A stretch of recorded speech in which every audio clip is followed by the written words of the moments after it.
Hi guys, আমি অভিজিৎ। সবাইকে আমার ইউটিউব চ্যানেল উই নিডে যাবে স্বাগত। এই মুহূর্তে একটি গুরুত্বপূর্ণ প্রশ্ন নিয়ে আমি হাজির হয়েছি। সেটি হচ্ছে রিজনিং এর স্টেটমেন্ট কনক্লুশনের প্রশ্ন। প্রত্যেকটা পরীক্ষায় আমরা 1 থেকে 2টা প্রশ্ন অবশ্যই দেখতে পারবো স্টেটমেন্ট কনক্লুশনের উপর। চলো আমরা প্রশ্নটা দেখা যাক কিভাবে করতে পারি সলভ তাড়াতাড়ি, কুইকলি এবং অনেকটা ইজিলি, সেটা আমরা দেখব। প্রথমে দেখো স্টেটমেন্ট কি দেওয়া আছে, অল পেন্স আর ফক্স, সাম ক্রোস আর ফক্স। আচ্ছা, স্টেটমেন্ট কনক্লুশনের প্রশ্ন দেখলে আমাদের প্রথমেই মাথায় আসে যে আমরা ডায়াগ্রাম বানাবো, কিন্তু ডায়াগ্রাম বানানোর আগে যদি আমরা কোনো একটা অপশনকে এলিমিনেট করতে পারি, সেটা আমরা আগে প্রথমে এলিমিনেট করে নেব। অপশন এলিমিনেশন দিয়ে আমরা যদি যে কোনো প্রশ্ন সলভ করি তাহলে অনেক ইজিলি সলভ করতে পারি। এই কারণে আমরা অপশনের দিকে আগে খেয়াল রাখবো। দেখো এখানে কি দেওয়া আছে, অল পেন্স আর ফক্স, সাম ক্রোস আর ফক্স। দুটা যে স্টেটমেন্ট দেওয়া আছে, দুটো স্টেটমেন্ট কি পজিটিভ। তো পজিটিভ যদি স্টেটমেন্ট হয় তার কনক্লুশন কখনো নেগেটিভ হতে পারে না, মানে পজিটিভ স্টেটমেন্টের কনক্লুশন নেগেটিভ কখনো ফলো হয় না। তার মানে নো পেন ইজ এ ক্রো, এটা কোনোদিনও সম্ভব নয়। মানে আমরা এই নাম্বার 1 অপশনটা কখনোই পাবো না। এবার নাম্বার 1 অপশন যদি না হয় তাহলে অনলি 1 ফলো হচ্ছে না, অনলি 1 আমরা কেটে দিলাম। আর বোথ ফলো কোনোদিনও হবে না, কেননা প্রথম অপশনটা হচ্ছে না, তাহলে দুটো অপশন কিভাবে ফলো করবে আমাদের, তাই না?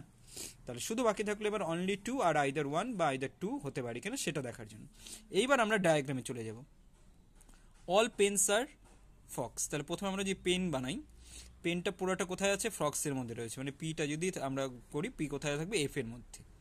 এবার সাম ক্রোস আর ফক্স, মানে এফ এর কিছু পার্ট কার মধ্যে থাকবে, ক্রোর মধ্যে থাকবে, মানে এটা আমরা সি দিয়ে রিপ্রেজেন্ট করতে পারি ক্রোটাকে। এইবার আমরা অপশন দিকে দেখি, সাম পেন্স আর ক্রো, মানে কিছু পেন ক্রো থাকবে। এইবার এখানে দেখো পি কোথায় আছে আর সি কোথায় আছে, পি আর সি এর মধ্যে কোনো ডাইরেক্ট রিলেশন আছে, নেই। তার মানে সাম পেন্স আর ক্রো এটাও কখনো পসিবল হবে না। তো এখানে আমরা দেখছি দুটো অপশনই কাটা হয়ে গেল, কিন্তু এখানে নাইদার নর এর অপশন নেই, তাহলে আমাদের আইদার অর অপশন যেতে হবে। এবার দেখো অপশন 2 তো হচ্ছেই না, কেন, সাম পেন্স আর ক্রো হচ্ছে না, তার মানে অপশন 2টা আমরা কেটে দিলাম। এবার আমাদের উত্তর হয়ে গেল আইদার 1 অর 2। কিন্তু আমি এই ভিডিওতে দেখাবো যে আইদার 1 অর 2 বের করার কি ফর্মুলা রয়েছে, মানে আমরা কিভাবে বুঝবো যে দুটো অপশনে যদি কাটা হয় বা হয় সেটা আইদার 1 বা 2 কিভাবে হচ্ছে, সেটাও আমি শিখিয়ে দিচ্ছি এই ভিডিওতে। প্রথমে আমরা দেখবো যে দুটো আমাদের অপশনই কাটা কিনা, 1 আর 2 দুটোই ফলো করছে না, মানে দুটোই কাটা। এবার এলিমেন্ট কি এখানে সেম আছে, হ্যাঁ, এখানে দেখো পেন দেওয়া আছে আর ক্রো দেওয়া আছে, এখানেও পেন দেওয়া আছে, ক্রো দেওয়া আছে, ঠিক আছে। তার মানে আমাদের এলিমেন্টও সেম। সবার প্রথমে আমরা কি দেখলাম, দুটো অপশনই কাটা রয়েছে। ফার্স্ট আমাদের কি দেখতে হবে যে কনক্লুশন যেটা দেওয়া আছে দুটাই কি মানে ফলো হচ্ছে না, অ্যাবসলিউট রাইট, এখানে কোনোটাই ফলো হচ্ছে না, তার মানে ঠিক আছে। 2 নাম্বার আমরা দেখব যে এলিমেন্ট সেম আছে কিনা, পেন আর ক্রো, এখানেও পেন আর ক্রো আছে, তার মানে 2 নাম্বার শর্তটাও ফলো হচ্ছে আইদার 1 অর 2 এর ক্ষেত্রে। 3 নাম্বার অপশনটা কি আছে দেখো, 3 নাম্বার দেখতে হবে যে পজিটিভ নেগেটিভের কম্বিনেশন কিনা।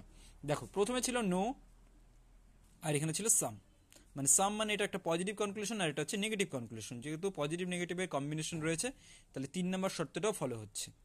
এই কারণে আইদার 1 অর 2 হবে এখানে ফলো। আশা করি সবার এই ট্রিকটা খুব ভালো লাগলো।